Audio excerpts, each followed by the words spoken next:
Hey there, agility friend. If you've listened to a few of my podcast episodes, you know that I'm a huge fan of something called growth mindset. You can have access to the best instruction in the world, and you can have the best dog in the world and the best skills in the world, but if you don't have a solid mindset and approach to the challenges that sport and life are going to toss your way, you're not going to be able to really make the most of all of those bests that you have. Best instruction, best dog, best skills, all that stuff. I'm so passionate about the importance of our mindset when it comes to dog agility and really everything in life that I've written an ebook about growth versus fixed mindset, what the hallmarks of those two mindsets are, and how one can really propel you along your agility journey and one may really be holding you back, maybe without you even being aware of it. That ebook is not for sale anywhere, but it is available for free to subscribers of my email list. So if you're curious about what a growth mindset is, what a fixed mindset is, and how to ensure that you've got the right mindset for making the most of your dog agility training and handling journey, head to podcast.theagilitychallenge.com and scroll down till you see the link to subscribe to my email list and get that ebook. It's totally free and it's a game changer. Check it out today at podcast.theagilitychallenge.com. Over the years, I've talked a lot about something called purposeful or deliberate practice and how important it is to your dog agility handling and training. So each week this year in a series of blog posts, I want to give you a tip designed to help you stick to purposeful and deliberate practice and training with your dog. Why is purposeful practice and training so important? Well, I strongly believe, and the evidence supports, that we just don't get better if we're not being purposeful with our training and handling. In his book, The Little Book of Talent, which I've posted a link to below, author Daniel Coyle states that, and here's a quote from that, "A high percentage of top performers keep some form of daily performance journal. Tennis champion Serena Williams and former World Series MVP Curt Schilling use notebooks. The rapper Eminem and the choreographer Twyla Tharp use shoeboxes, which they fill with ideas written on scrap paper. What matters is not the precise form. What matters is that you write stuff down and reflect on it. Results from today, ideas for tomorrow, goals for next week. A notebook works like a map. It creates clarity." So that's a quote from The Little Book of Talent.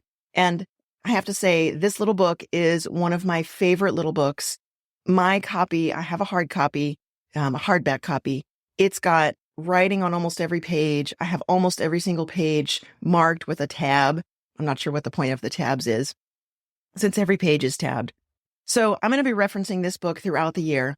Now, you don't need to own this book. I'm just letting you know where I'm drawing my material from to organize it and present it to you through the lens of dog agility training and handling. Now, you'll also notice, if you already have this book, that this tip to get a notebook, this isn't actually tip number one.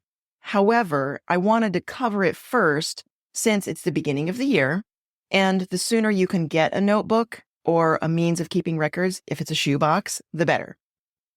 Now, there are all sorts of different ways that you can keep a record book or a notebook. If you're into fancy papers, then a nice notebook might be just the thing. Maybe you're more the engineering type, and in that case, a composition notebook, or maybe even an app on your iPad or your iPhone or something like that. Can you tell I'm an Apple person? Now, when I write on paper, I was a chemistry major many, many years ago, and so I do prefer graph paper. It's pretty nice for sketching sequences and things like that, and it also helps me write in a straight line. Maybe your notebook is a bullet journal, or maybe it's a private Facebook page that you set up that only you're a member of, where you can keep records and upload videos. That's a really good way to keep records. It can be electronic or it can be paper. I recommend a paper and pen or pencil notebook, or like a stylus writing on a tablet, simply because, and I do recommend paper and pencil or paper and pen first and foremost, because you can dump that in your training bag. You can have it with you wherever you go. You can do that with a tablet too, but a notebook's going to be a little bit less expensive. You can jot notes in it. You can draw lines through things. You can sketch sequences that gave you problems or that you'd like to revisit. And you can make plans for your next training session or competition. You can use a 3-ring binder for your record keeping and note keeping. And the nice thing about a 3-ring binder is that you can always change the order of the pages. I have pocket dividers in mine as well, so I can stuff loose sheets of paper in those pocket dividers when a hole punch isn't handy, and then I can punch holes in my paper later. Here's the thing. It's not important that you even be good at record keeping. You will get better at record keeping. It's a skill, just like any other. And so the first thing to do is just do it. Create the habit of just doing it. And your record keeping doesn't need to look like anybody else's record keeping. Try not to spend too much time digging around online for the perfect existing notebook to copy. Just start. Let it be messy, ugly, pretty, sloppy, neat. It just needs to work for you. And it just needs to work for you. It can be written in the most cryptic language, the worst handwriting, the most unique shorthand. As long as it makes sense to you, then that's all that matters. Your notebook will not only help you keep track of your results from today, ideas for tomorrow, and goals for next week. It'll also help you get more effective support and feedback from your instructors and coaches. So coming to a class or a private lesson with a list of things that you're looking for help with is going to help your instructors, coaches, help you, and it's going to help you make the most of your time in classes, private lessons, seminars, and workshops. Record keeping is also going to help you streamline what does and doesn't make the cut with respect to the information that you assimilate into your personal program.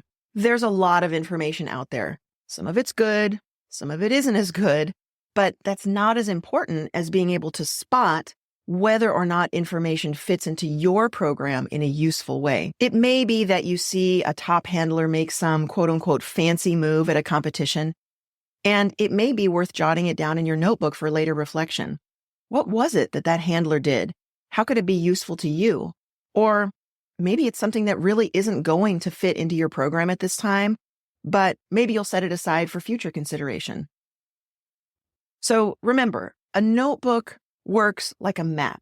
It creates clarity for you and for your dog. Different handlers are going to start in different places.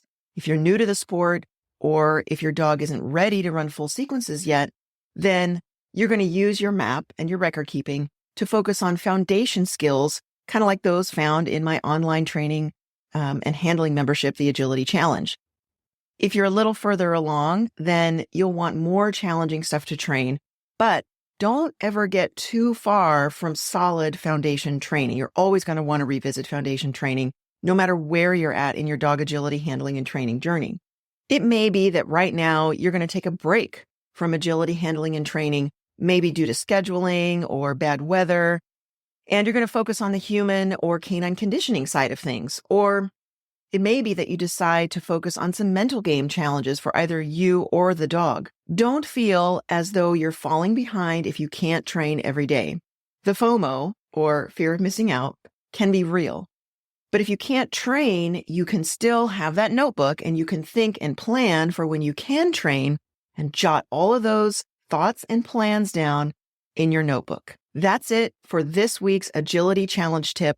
I'll see you guys next week.